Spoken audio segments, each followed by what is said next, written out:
Proxy voter क्या होता है, इसे जानने से पहले हम जानते हैं इन शब्दों का आशय। पहला शब्द है प्रॉक्सी, PROXY। तो प्रॉक्सी का क्या आशय है? यह एक अंग्रेजी शब्द है और उसका हिंदी में अर्थ होता है प्रतिनिधि, प्रतिनिधि। और दूसरा शब्द है वोटर, इसके बारे में हम भली भांति जानते हैं। वोटर अर्थात मतदाता। इस तरह से प्रॉक्सी वोटर का आशय हुआ प्रतिनिधि मतदाता।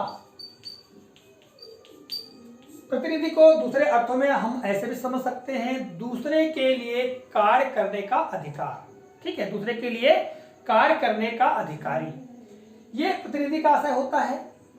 अब ये प्रॉक्सी वोटर किस स्थिति में होते हैं और किस तरह से मतदान करते हैं, इसके बारे में हम जानते हैं। जैसा कि आपको ज्ञात है, शासकीय सेवा में ऐसे बहुत सारे व्यक्ति होते हैं जो दूरस्थ इलाकों पर कार्य करते हैं और निर्वाचन की स्थिति में वे अपने निर्वाचन क्षेत्र में मतदान करने के लिए नहीं आ सकते हैं।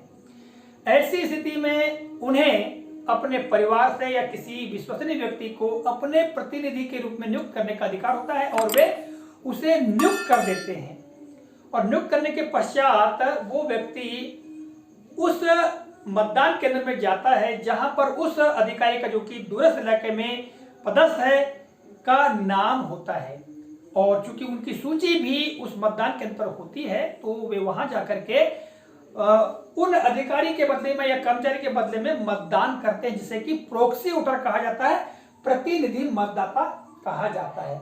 वो उनके प्रतिनिधि के रूप में वहां पर मतदान करने के लिए आते हैं। सेना में बहुत सारे ऐसे हमारे सैनिक होते हैं, सिपाही होते हैं, जो कि बॉर्डर पर या बहुत दूरस्थ इलाकों में पदस्थ होते हैं और उस समय जब निर्वाचन होता है वे वहां नहीं आ सकते, निर्वाचन करने के लिए नहीं आ सकते, तो वे अपने प्रतिनिधि का चयन कर लेते हैं, नियुक्त कर देते हैं और वे फिर जाकर के मतदान केंद्र में मतदान करते हैं, जिन्हें कि प्रॉक्सी वोटर कहा जाता है।